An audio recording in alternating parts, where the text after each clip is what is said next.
अस्सलाम वालेकुम dear student. आज हम डिस्कस करेंगे फिज़िक्स का chapter number 11 heat and thermodynamics.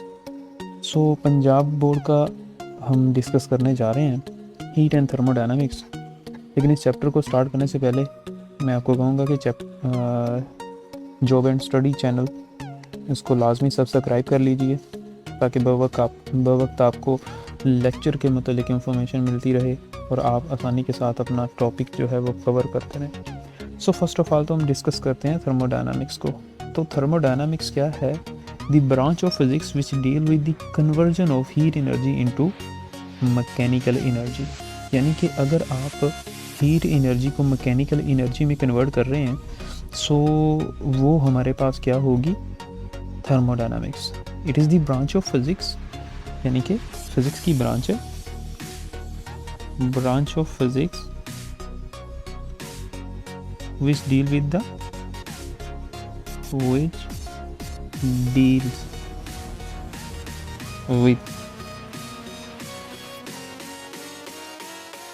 transformation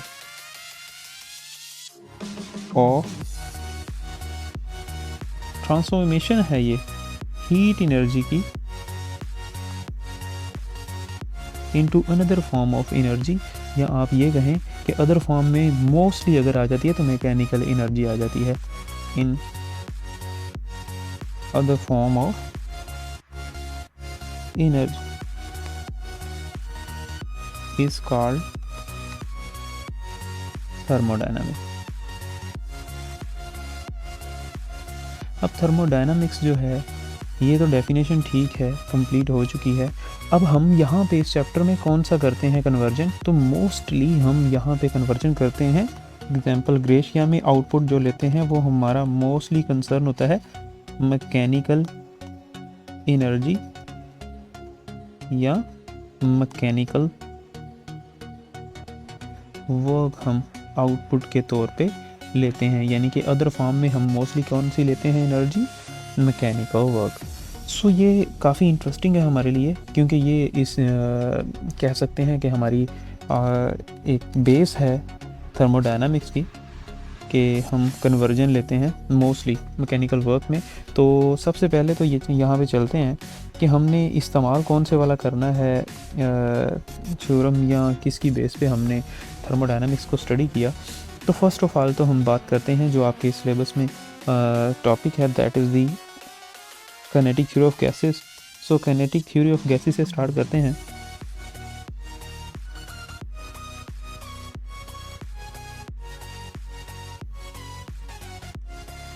kinetic theory of gases क्या हैं, इनको डिस्कस कर लेते हैं। तो मैं यहाँ पे कहूँगा कि थर्मोडायनामिक्स को स्टडी करना एक सिंपल टास्क नहीं था।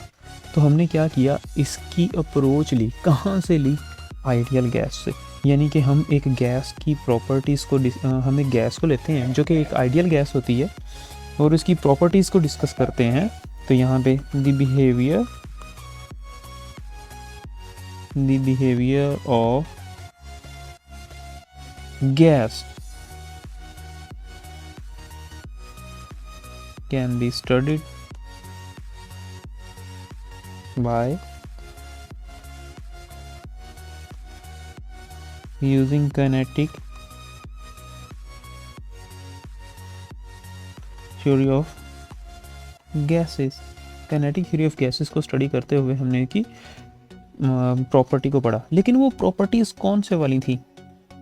We can say that was microscopic properties. कौन से वाली? ये बात काबिल गौर है, बहुत ही इम्पोर्टेंट है।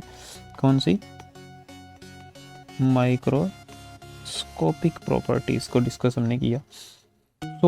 माइक्रोस्कोपिक प्रॉपर्टीज़ को डिस्कस करने के लिए हम क्या करते हैं? हम कंसीडर करते हैं कि हमारे पास मॉलिक्यूल जो हैं, फॉर एग्जांपल मैं यहाँ पे बात करता हूँ काइनेटिक थ्योरी ऑफ गैसेस। यहाँ कहाँ पे एग्जीबिशन इनकी हो सकती है? तो वो हो सकती है ब्रोमियन मोशन आपने पार्टिकल की देखी हुई है, या डिफ्यूजन ऑफ गैसेस देखी हुई हैं। तो ये डिफ्यूजन ऑफ गैसेस भी मैं कह सकता हूँ जिस वक्त हम डिस्कस करते हैं, या हम डिस्कस करते हैं ब्रोमियन मोशन। तो तो उनके अंदर कह सकते हैं उनकी नेचर को स्टडी करना काइनेटिक थ्योरी ऑफ गैसेस की मदद से आसान हो जाता है। तो हम इसकी मदद से हम काइनेटिक थ्योरी ऑफ गैसेस को डिस्कस कर लेते हैं। So kinetic theory of gases को डिस्कस करने के लिए हमें क्या करना पड़ेगा, हमें डिफरेंट सॉर्ट के या डिफरेंट तरह के कह सकते हैं पड़ती है ज़रूरत पोस्टुलेट्स की, या इन जिस वक्त भी कोई लॉ बनाया जाता है तो लॉ को डिस्कस करते हुए हमें काफ़ी कह सकते हैं ज़रूरत पड़ती है कुछ पोस्टुलेट्स की। उन पोस्टुलेट्स को हम यहाँ पे डिस्कस कर लेते हैं।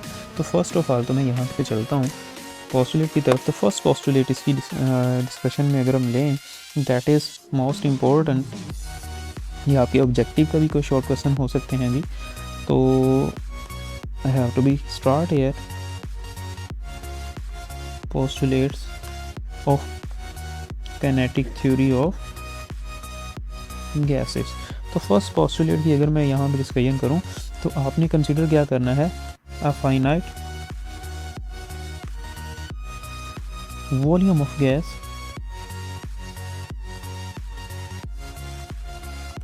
कंटेन, क्या करता है वो जी, a very large number of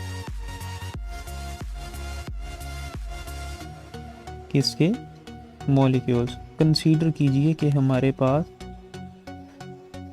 gas container है या फाइनाइट वॉल्यूम का सिस्टम है।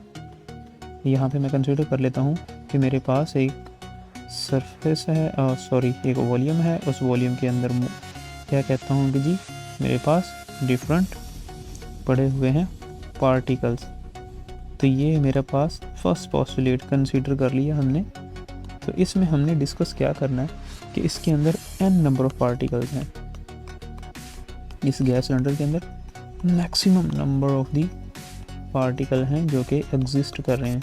ये तो था फर्स्ट पोस्टुलेट। अब सेकंड पोस्टुलेट की अगर हम डिस्कशन करें तो वो कौन से वाला होता है, the size of the molecule, the size of the molecule is much smaller, बहुत ही छोटा होता है, बहुत ही स्मॉलर होता है as compared to the separation between the molecule, as compared to the separation between the molecules। यानी कि आप यहाँ पे देख सकते हैं ये पार्टिकल हैं, इन पार्टिकल के दरमियान का साइज़ मच ग्रेटर है as compare to their sizes. कि अगर ये मॉलिक्यूल है, ये मॉलिक्यूल है, इनके दरमियान अगर साइज़ देखें तो बहुत ही क्या है, स्मॉलर है। देन हम चलते हैं थर्ड पोस्टुलेट की तरफ। तो थर्ड पोस्टुलेट कौन से वाला है, the gas molecule are in random motion. इनकी मोशन कौन सी होती है, the motion of gas molecules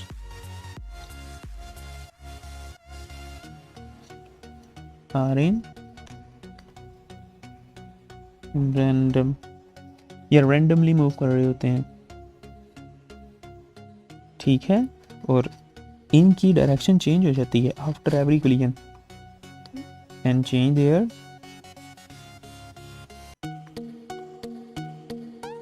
collision, sorry change their direction. और अब ये क्या करते हैं, अपनी डायरेक्शन को चेंज करते हैं।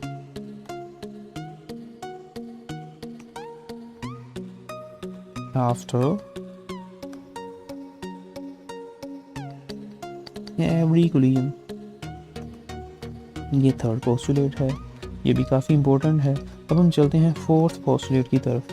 फोर्थ पोस्टुलेट कौन से वाला है, collision between the molecule themself and with the wall of the container. यानी कि जो कोलिजन होती है ना, पार्टिकल जो आपस में कोलाइड करते हैं, is perfectly elastic. The collision of molecules are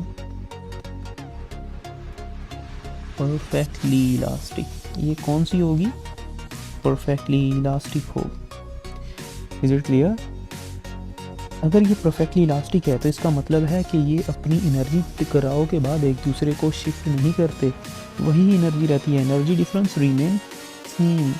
so elastic collision होने की वजह से तो इनके दरमियान कोई भी फोर्स ऑफ अट्रैक्शन नहीं होगी। Molecules do not exert force, sorry, molecule जो हैं वो एक दूसरे पे फोर्स ऑफ अट्रैक्शन या फोर्स ऑफ रिपल्शन नहीं लगाएंगे। Molecules do not exert any force of attraction or repulsion, किसी भी तरह की इनके ऊपर फोर्स नहीं, एक्सेप्ट ड्यूरिंग दी कोलिजन। सो अब हम चलते हैं नेक्स्ट, प्रेशर ऑफ गैस को कैलकुलेट करते हैं। सो प्रेशर ऑफ गैस को जिस वक्त कैलकुलेट करते हैं तो ये भी बहुत ही इम्पोर्टेंट है, आपका एक long question. So pressure of gas की कैलकुलेशन करने के लिए हम क्या करते हैं, फर्स्ट ऑफ ऑल तो कंसीडर करते हैं कि according to this theory the pressure exerted by a gas is merely the change in momentum. याद रखिएगा कि सबसे पहले हमने प्रेशर को कैलकुलेट करना है, प्रेशर किस पे डिपेंड कर रहा है, फोर्स पे डिपेंड कर रहा है, और Newton second law in term of momentum किस पे डिपेंड कर रहा है, चेंज इन मोमेंटम पे। तो फर्स्ट ऑफ ऑल तो हम क्या करते हैं, प्रेशर से प्रेशर को लाते हैं, लेकिन प्रेशर को लाने के लिए हमें फोर्स रिक्वायर है, और फोर्स रिक्वायर होती है वो कहाँ से आती है, मोमेंटम चेंज से, यानी कि चेंज इन मोमेंटम। तो इसको कैलकुलेट करते हैं। फर्स्ट ऑफ ऑल तो मैं यहाँ पे क्या करता हूँ कि मैं कंसीडर कर देता हूँ कि मेरे पास एक क्यूब शेप बॉडी है। सो क्यूब शेप जो बॉडी है वो मुझे रिजल्टेंट क्या देगी, सॉरी सिलेंडर में कंटेन करता हूँ मॉलिक्यूल्स, एक क्यूब शेप। यहाँ पे आप ऑब्जर्व कीजिए कि ये मेरे पास क्या है, एक सिलेंडर है, इसके अंदर पार्टिकल हैं, और पार्टिकल जो इंक्लोज किए गए हैं किसी एक सरफेस को ए बी सी डी के नाम से रिप्रेजेंट करता हूँ, एक को ई एफ जी एच के नाम से रिप्रेजेंट कर देता हूँ। अब इनके अंदर जो 5 पार्टिकल हैं वो डिफरेंट फॉर्म में, जैसे ही पॉस्टुलेट में भी हमने ये कहा था कि पार्टिकल ऑर्बिट्ररीली क्या करेंगे, डिफरेंट डायरेक्शन में मूव करेंगे। तो मैं क्यों ना ऐसा कर दूं, ए बी सी डी से एक पार्टिकल को कंसीडर कर लेता हूं। तो पार्टिकल मैं यहाँ पे एक ले लेता हूँ न्यू। अब ये किस डायरेक्शन में मूव करेगा, ये पॉजिटिव एक्स एक्सिस की डायरेक्शन में मूव करेगा, ई एफ जी एच सरफेस से टकराएगा, टकराने के बाद वापस जाएगा। तो इसके लिए मोमेंटम चेंज देख लेता हूँ मैं।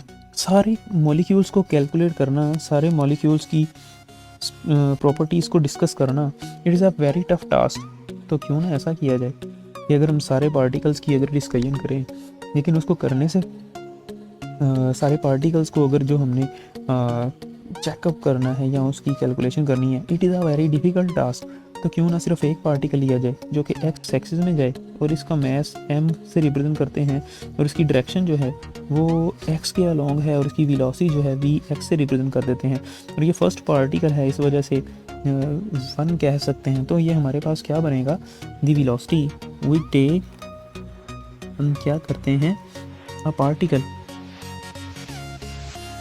मूविंग अलोंग एक्स एक्सिस की तरफ मूव कर रहा है, और उसकी वेलोसिटी क्या होगी, हैविंग वेलोसिटी v1x, उसकी वेलोसिटी जो होगी वो v1x होगी। लास्ट में हम कन्वर्ट कर लेंगे सिमिलरली, y के लिए ले लेंगे, सिमिलरली v के लिए ले लेंगे। तो कंसीडर करते हैं कि यहाँ पे हमारे पास पार्टिकल जो था वो A B C D surface से शुरू हुआ और ई एफ जी एच तक आया, यानी कि यहाँ से मूव किया, यहाँ तक आया, टकराने के बाद दोबारा फिर रीबाउंस होके उसी जगह पे चला गया। तो मोमेंटम में चेंज हमें मिलेगा, तो जो चेंज इन मोमेंटम मिलेगा that will be equal to P F minus P I, यानी कि फाइनल माइनस इनिशियल। अब मुझे बताइए, जिस वक्त वो अपनी इस डायरेक्शन में जिस वक्त आया था तो ये पॉजिटिव एक्स एक्सिस था, वापस जिस वक्त जाएगा क्या वो नेगेटिव एक्स नहीं होगा, एग्जैक्टली नेगेटिव ही होगा। तो चेंज इन मोमेंटम जो हमारे पास मिलेगा वो मैथ तो वही है, मोमेंटम फाइनल किसके बराबर होगा, M V one X but with negative, final negative में, और इनिशियल क्या था एम वी वन एक्स, लेकिन फॉर्मूला की मदद से ये नेगेटिव आ गया, लेकिन ये negative due to direction reverse की वजह से आया। यहाँ से बच्चे काफ़ी कंफ्यूज होते हैं, थोड़ा सा पॉइंट गौर से देखिएगा क्योंकि ये फाइनल था। तो पार्टिकल जिस वक्त ई एफ जी एच सरफेस से वापस गया है तो नेगेटिव में गया है, इस वजह से ये नेगेटिव वो वाला है, और दूसरा नेगेटिव इस वजह से आया है क्योंकि वो पार्टिकल की वो फार्मूला वाला नेगेटिव था। सो ये हमारे पास चेंज इन मोमेंटम आ चुका है। अब चेंज इन मोमेंटम जो है ये हमारे पास टोटल किसके बराबर बनेगा, del P is equal to -2mv1x। ये अब आ गया हमारे पास मोमेंटम जो कि काफ़ी इंपॉर्टेंट है और इसको आगे हमने यूज़ भी करना है। इसको इक्वेशन नंबर 1 कह देते हैं। अब इसको अब नेक्स्ट क्या करते हैं, अब हमें पता है न्यूटन सेकंड लॉ के मुताबिक फोर्स जो है वो किसके बराबर होती है, change in momentum divided by change in time. हमारे पास ए क्वांटिटी तो है डेल पी, डेल टी अभी नहीं है, तो डेल टी हम देखते हैं। तो डेल टी कैसे कैलकुलेट की जाती है, तो इसको कैलकुलेट करते हैं उसी वाले ऊपर वाले रिलेशन से जो कि हमें हेलो जो कि हमें एंड रिजल्ट देगी रिलेशन के लिए। सो हम ऑब्जर्व करते हैं ऊपर वाले ही रिलेशन से कि जिस वक्त पार्टिकल मूव किया था यहाँ से लेके A B C D surface से लेके E F G H surface तक, देन हमने ये ऑब्जर्व भी किया था कि जो पार्टिकल्स हैं वो टाइम भी ले रहे हैं, यानी कि 0 सेकंड के अंदर A B C D surface से E F G H surface तक जाना नामुमकिन है। तो इस वजह से हम उसका डिस्टेंस लेते हैं। डिस्टेंस क्योंकि ये प्योर क्यूबिक है, आप इसकी सरफेस की लेंथ को इस एल से रिप्रेजेंट कर दें, विड्थ को भी एल से रिप्रेजेंट कर रहे हैं और हाइट से भी को भी एल से रिप्रेजेंट करें, क्योंकि ये प्योर क्यूबिक है तो इसकी लंबाई चौड़ाई और मोटाई सेम होंगे। अगर सेम होंगी तो ये मेरे पास F is equal to del P divided by del T को अगर मैं ऐसे लिखूँ तो यहाँ पे ऐसे भी कहा जा सकता है कि जो डिस्टेंस ट्रेवल किया है वेलोसिटी किसके बराबर होती है, वेलोसिटी बराबर होती है डिस्प्लेसमेंट या डिस्टेंस ट्रेवल बाय मैग्नीट्यूड की फॉर्म में डिवाइडेड बाय टाइम। तो जो एवरेज उसने जिस वक्त ए बी सी डी से शुरू हुआ तो कंप्लीट ड्यूरेशन के अंदर उसने जो फासला तय किया है वो 2l है, यानी कि एक मरतबा वो यहाँ से इस तरफ गया है फिर उसके बाद वापस आया है, तो ये इसने जो सरफेस से लेंथ कवर की है दैट इज़ 2l। अगर ये इसने 2l डिस्टेंस ट्रेवल कर ली है तो इसका मतलब मैं ये कह सकता हूँ कि 2l है और टाइम डेल टी से रिप्रेजेंट कर देते हैं, और उसकी वेलोसिटी क्या थी ड्यूरेशन के अंदर, एवरेज वेलोसिटी v1x थी। अब इसी ही फार्मूला का आप एक्सट्रैक्ट करके डेल टी की वैल्यू ले लें तो ये बन जाएगी 2l डिवाइडेड बाई v1x। अब यही वेलोसिटी एक फार्मूला हमने ऊपर पढ़ लिया जिसको इक्वेशन नंबर 1 का नाम दिया था, इसको हम इक्वेशन नंबर 2 का नाम दे देते हैं, इनको डिवाइड कर देते हैं तो हमारे पास क्या बन जाएगा, फोर्स का relation F is equal to del P divided by del T के बराबर था। तो ये हमारे पास रिजल्ट बन जाएगा -2mv1x -2mv1x divided by 2l divided by v1x। ये डिनोमिनेटर के डिनोमिनेटर में है तो ये ऊपर चला जाएगा तो रिजल्ट बन जाएगा 2 से 2 कैंसिल आउट हो गया -m v1x। सो ये हमारे पास रिजल्ट बनेगा -mv1x और ये v1x ऊपर जाने के साथ ही ये स्केयर बन जाएगा डिवाइडेड बाय l बन जाएगा। हाँ, तो ये कौन सी फोर्स है, ये फोर्स है हमारे पास F is the force due to wall, यानी कि जो दीवार लगा रही है, जाहिर सी बात है वो रिबाउंस हुए हैं तो ड्यू टू वॉल हो गए -mv1x का स्क्वायर डिवाइडेड बाय l। अब हम चलते हैं, ये तो हमने देख लिया कि ये हमारे पास फोर्स है ड्यू टू वॉल। अब हमने पार्टिकल की देखनी है, force due two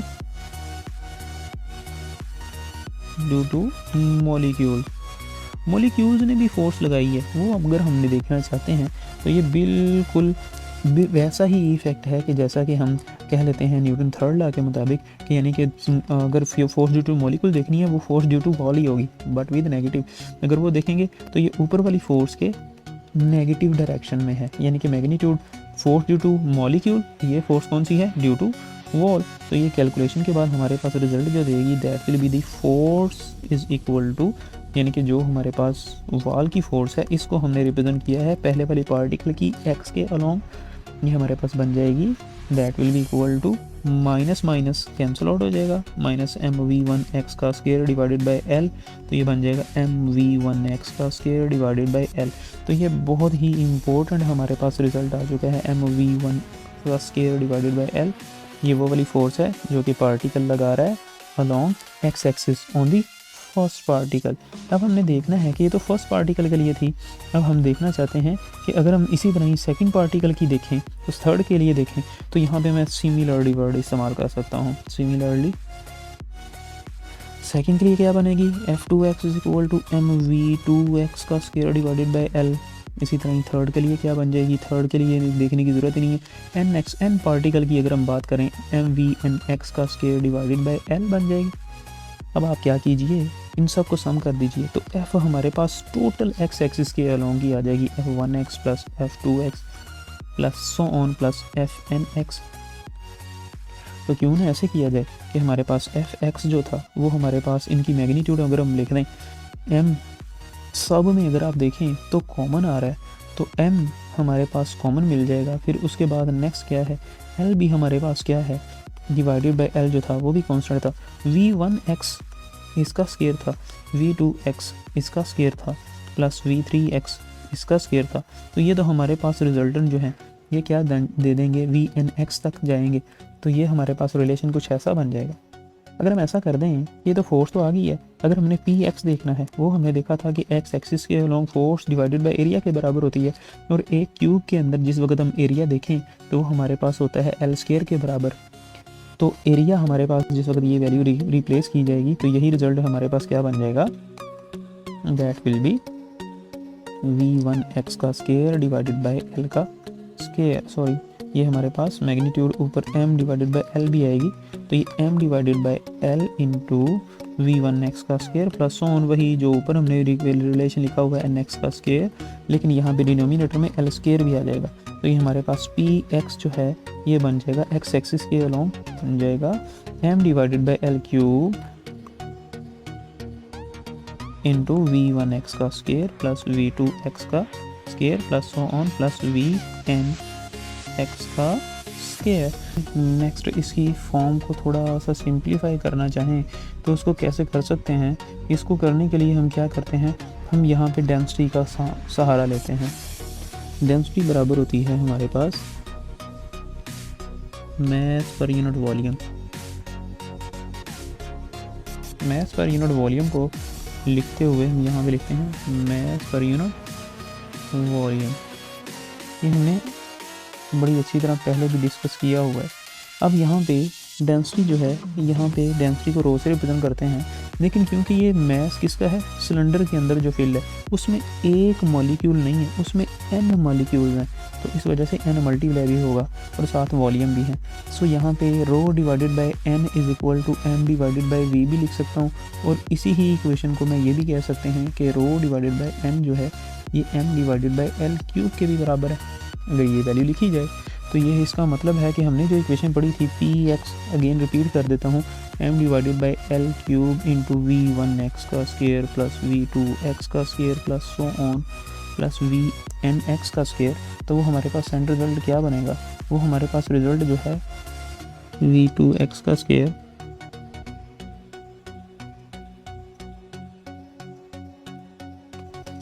plus so on plus vnx का स्क्वायर। तो ये मैंने अगेन लिख दिया है कि ये हमारे पास ऑलरेडी रिलेशन हमने डिस्कस किया हुआ है। सो इसके अंदर अगर वैल्यू ही रिप्लेस करें, ये वाली वैल्यू रिप्लेस करें तो ये px हमारे पास बन जाएगा m divided bye l cube की रिप्लेसमेंट में आ जाएगा रो डिवाइडेड बाय n।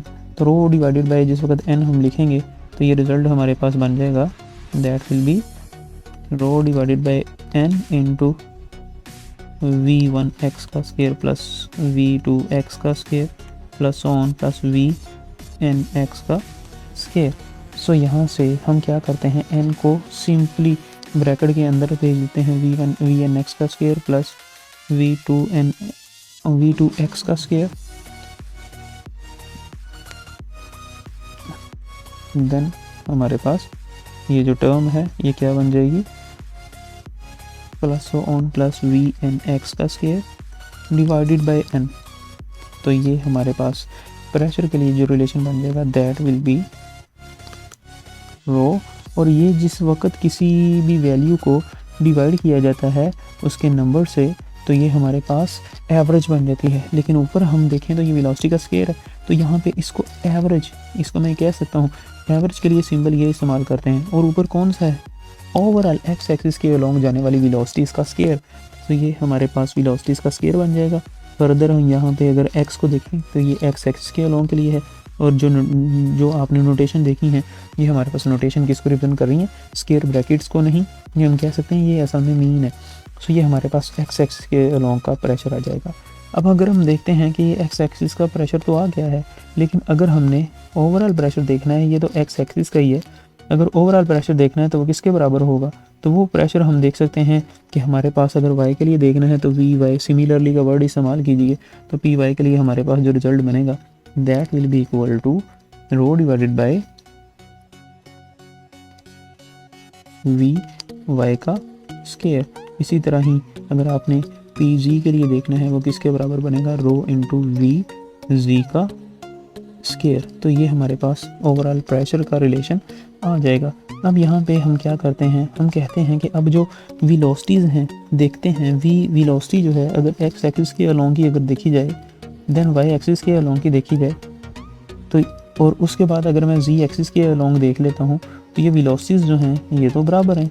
तो ये हम क्या कह सकते हैं, क्योंकि ये प्योर क्यूबिक है, अगर प्योर क्यूबिक है तो यहाँ पे कहा जा सकता है वी वाई का स्केयर और ये वी जी का स्केयर।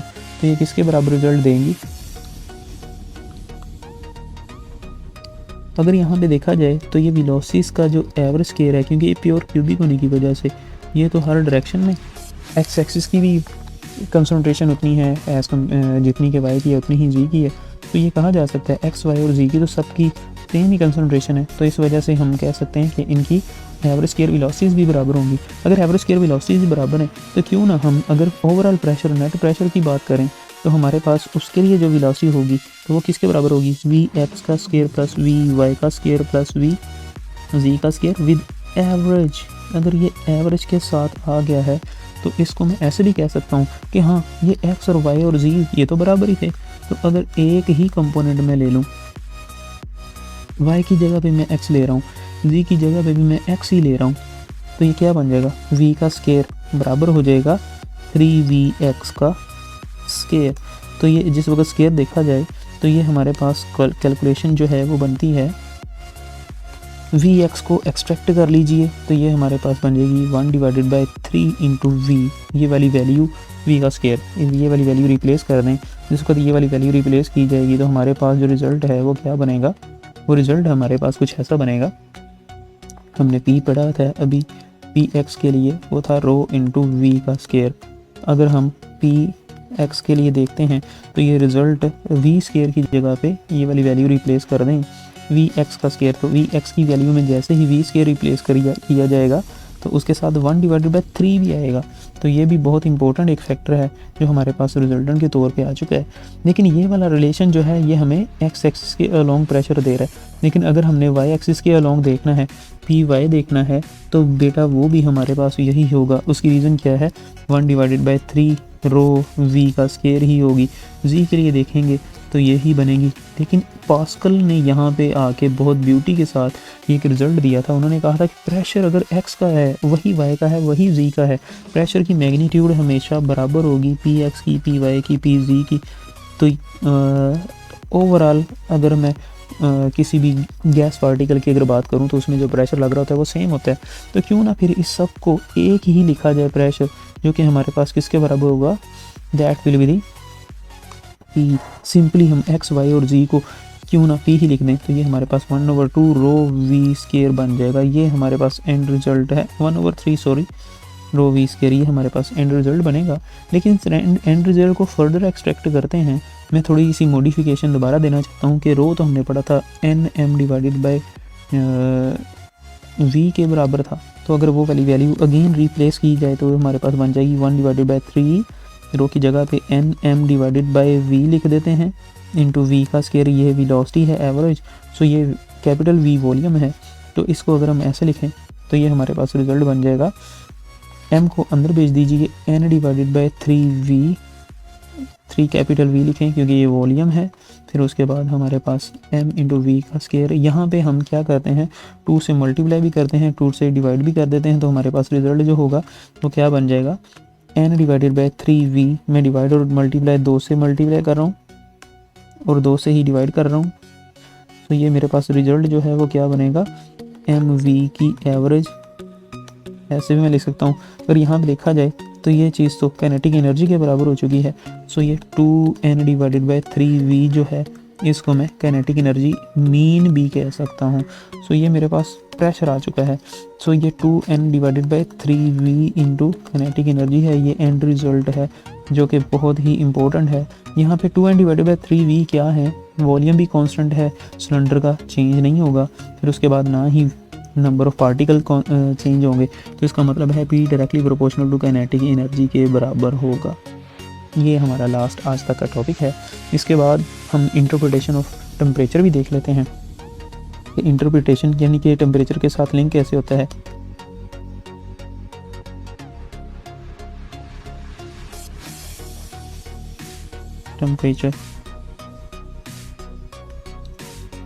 टेम्परेचर के साथ इसका लिंक देखेंगे तो हमारे पास क्या बनेगा। तो उसको करने से पहले हम यहाँ पे बात कर लेते हैं कि जैसे ही पार्टिकल के मॉलिक्यूल्स के जो पार्टिकल हैं, अगर देखी जाए फोर्स, जो प्रेशर देखा जाए, प्रेशर एवरेज ट्रांसलेशनल के मैक्रोस्कोपिकली, मैंने पार्टिकल्स को डिस्कस किया था, लेकिन अगर मैक्रोस्कोपिकली देखा जाए तो वो असल में एवरेज ट्रांसलेशनल काइनेटिक एनर्जी के ही बराबर आता है।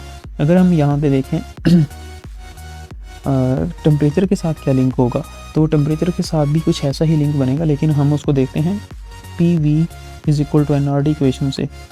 आपने जनरल गैस कांस्टेंट को पढ़ा हुआ है, उसी के मुताबिक एक जनरल गैस इक्वेशन को पढ़ा हुआ था, तो उसके मुताबिक ही NRT आपने पढ़ा होगा। यहाँ पे n क्या है, नंबर ऑफ मोल, ये capital N divided by NA। Number of moles, number of molecules divided by Avogadro number के बराबर होती है। अगर ये वाली वैल्यू रिप्लेस की जाए तो ये इक्वेशन बन जाती है PV is equal to N divided by NA into RT। तो यहाँ से थोड़ा सा रीअरेंज करूँगा इस इक्वेशन को, N कैप सेपरेट रख दें, R डिवाइडेड बाय NA कर दें और T कर दें, तो यहाँ पे ये चीज़ किसके बराबर बन जाती है, ये बन जाती है K के बराबर। और K क्या चीज़ है, K है बोल्ट्जमैन कांस्टेंट। इसको मैं कह सकता हूँ K is a Boltzmann constant. और ये K बोल्ट्जमैन कांस्टेंट है और ये वैल्यू क्या देता है, इसको देखते हैं तो इसकी वैल्यू बनती है K is equal to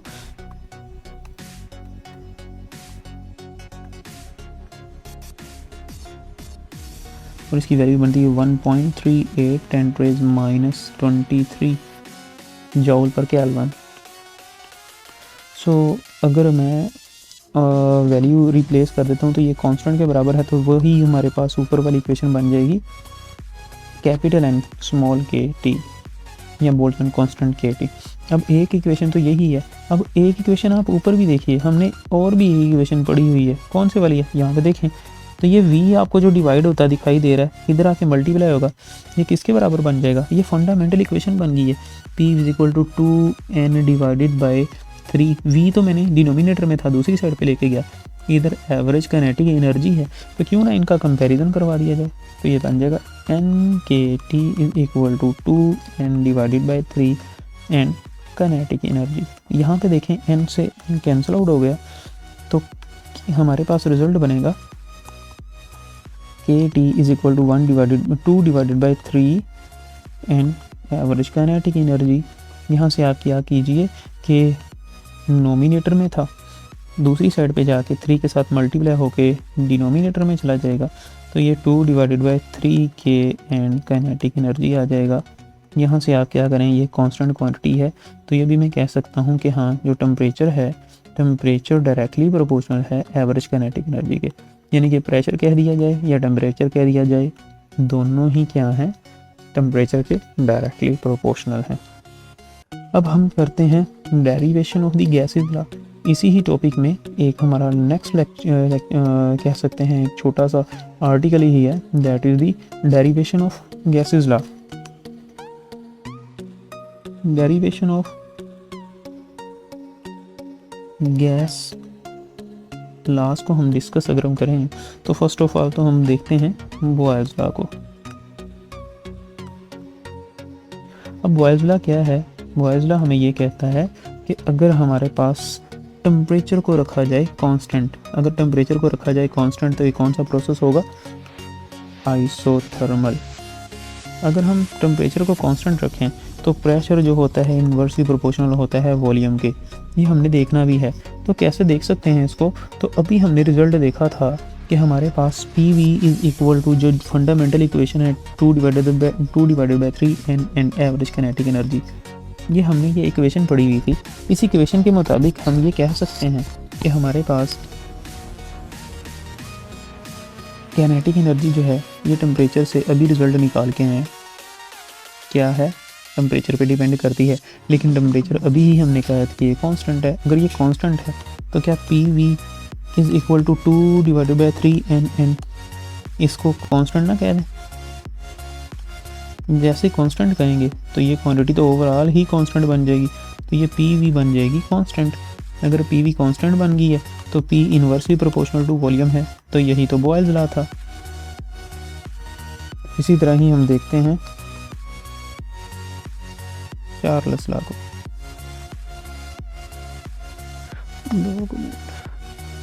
so Charles law हमारे पास क्या बनेगा?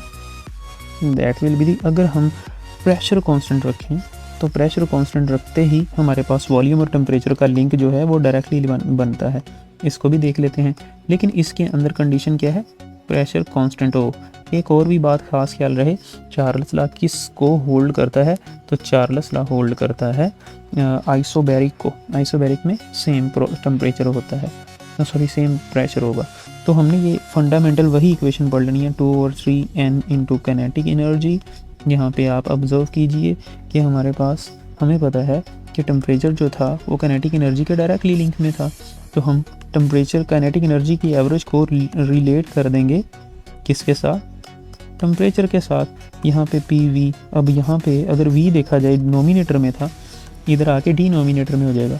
यहाँ पे हमने देखना है कि हमारे पास, सॉरी, प्रेशर को हम डिनोमिनेटर में लेके आएंगे। जैसे ही प्रेशर हमारे पास डिनोमिनेटर में आएगा तो हम कह सकते हैं कि वो हमारे पास रिजल्ट क्या देगा? P is a constant quantity है, यानी कि प्रेशर एक कांस्टेंट यहाँ पे क्वांटिटी है। जैसे ही प्रेशर यहाँ से रिमूव करके दूसरी तरफ लेके जाऊँगा तो ये बन जाएगा 2n डिवाइडेड बाई 3p/T। तो यहाँ से ये क्वांटिटीज़ कांस्टेंट हैं। अगर कांस्टेंट हैं तो टेम्परेचर के साथ इनका डायरेक्ट लिंक बन चुका है। तो ये हमारे पास चार्ल्स लॉ की डेरिवेशन है। इस टॉपिक में यहाँ तक अगर किसी बच्चे को कोई क्वेश्चन है तो कमेंट बॉक्स में लाजमी लिख सकता है। अपनी कीमती राय से लाजमी आगाह कीजिएगा। अब तक के लिए इजाज़त दीजिए। अपने फिज़िक्स टीचर को, जॉब एंड स्टडी चैनल को लाजमी सब्सक्राइब कीजिएगा। Thank you for watching. अल्लाह हाफिज़।